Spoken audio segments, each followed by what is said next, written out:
we're moving on, and we're going to be looking at the topic of climate change. This is going to be a big discussion for us. We'll probably do it in a couple of different videos. But we're going to start off looking at the source of carbon dioxide, looking at the actual warming mechanism, right? So we're going to really try to look at some physics and try to understand this idea of climate change. Look at possible trajectories, where is this thing going? Or, possibly, what are some of the sort of different ways it could go? What are some of the consequences and what can be done? Along the way, we're going to hopefully do lots of examples and also really try to delve into some of the physics here. So there's some times where I'll probably take a little pause and kind of back up a little bit and try to explain a little bit more than maybe is sometimes mentioned over these topics. All right, so the source of CO2, so climate change forces seem to be primarily due to increased concentration of carbon dioxide due to the burning of fossil fuels. So we have this chart here, a similar chart we did last time, but we've expanded it. And so for this section, we're going to be really focused in this table below for the last two columns, and that's these two right here. And so the first one is the mass ratio, and so that's how many grams of carbon dioxide are released for each gram of input fuel. So last time we looked and sort of found out one key thing here is this thing here, how much energy in kilocalories is stored in each gram of these materials. And so this is one of the main reasons that we use fossil fuels. But now we're going to focus at, okay, so which ones kind of do the more damage as far as carbon dioxide release. And so the first one is we'll get the mass ratio, and then maybe more importantly is the carbon intensity.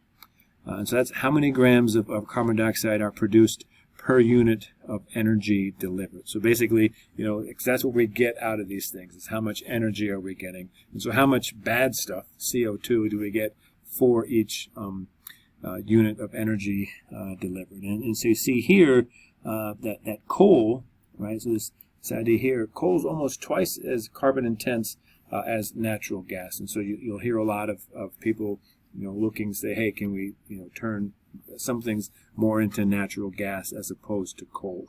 But that's sort of a key column there. Again, how much carbon dioxide are we getting per unit of energy delivered.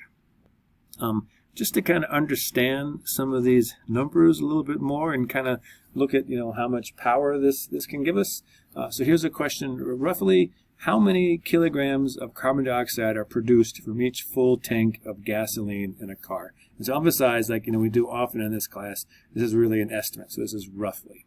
And so a couple things here. You'll often with these kind of things, have to sort of Google some conversions here.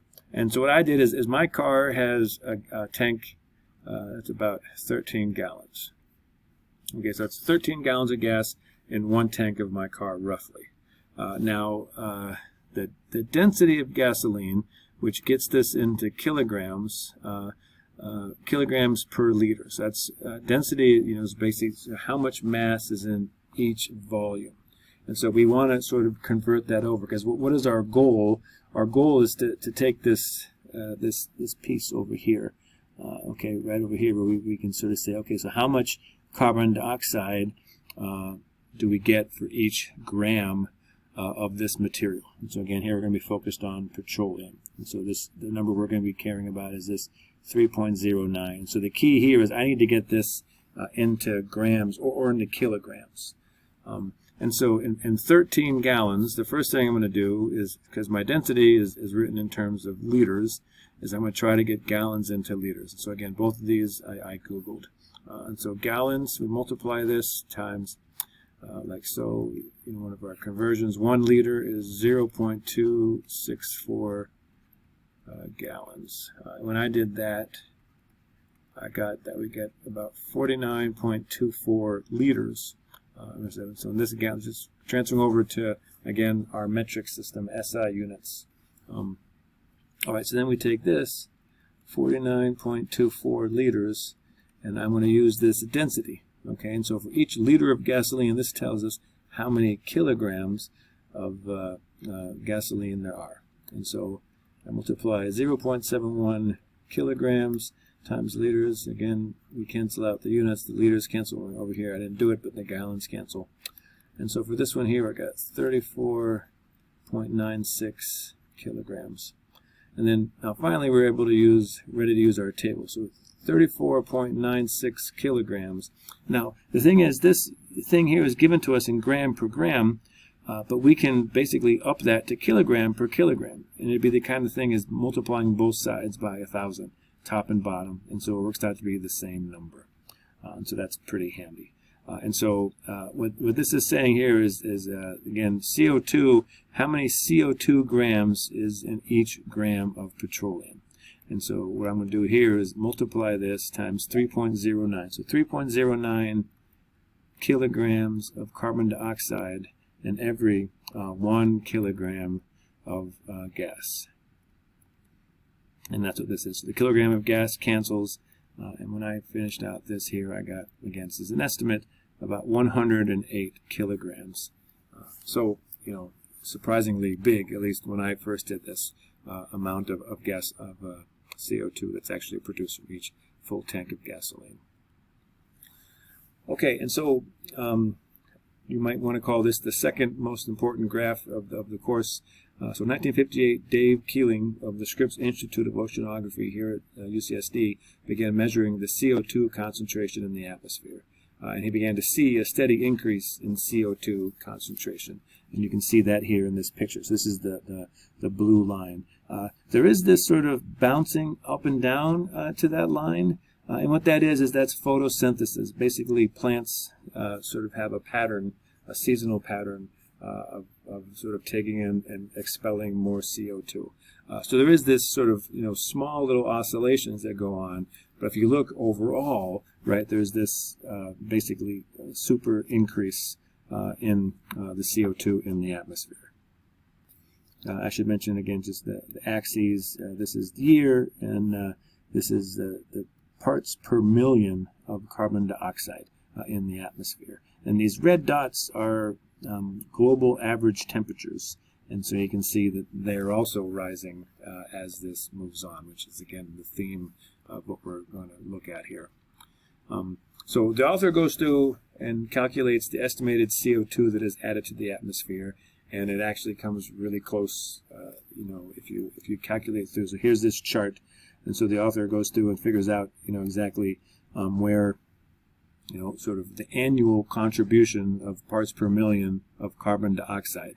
And then in this graph here, then calculates, okay, so if that's the annual, you know, what is the overall throughout, you know, the last sort of time when we've actually been using fossil fuels, and is able to produce this sort of graph over here. And so what he does is he basically, you know, sort of looks at how much of this we're adding, right, and, you know, sort of the prediction, and you can see that it actually aligns really well with this Keeling curve. And so again, the argument here that this increase in carbon dioxide is definitely related to what we're doing as a society with fossil fuels. And then finally, in this first section, we just look at some of the chief emitters right now of CO2. And so this chart here, and there's a table in the book, and so this is emissions of gigatons of carbon dioxide. You can see that U.S. is one of the largest, but there's other countries in there as well. Europe sort of collectively is another large, the next one down. China, a lot of industrialized. And so it's, but again, the U.S. is the number one. Okay, so now let's move on to this idea of warming mechanisms. So how does this carbon dioxide affect the climate? And what we're going to look at here is basically a 5-point set of how this happens. So the fundamental physics of climate change is based on 5 physical facts. And so conservation of energy, we've talked about this, number 1. Number 2, an object with non-zero temperature radiates energy. We've talked about this too, but we're going to get more in depth on it here, hopefully. Number 3, the main way that the Earth radiates its energy is through infrared light. Number 4, so what happens is CO2 blocks this infrared light. So basically the way Earth gets rid of its heat is by radiating primarily in the infrared light, which we'll explain what that is. But the carbon dioxide in the atmosphere blocks this.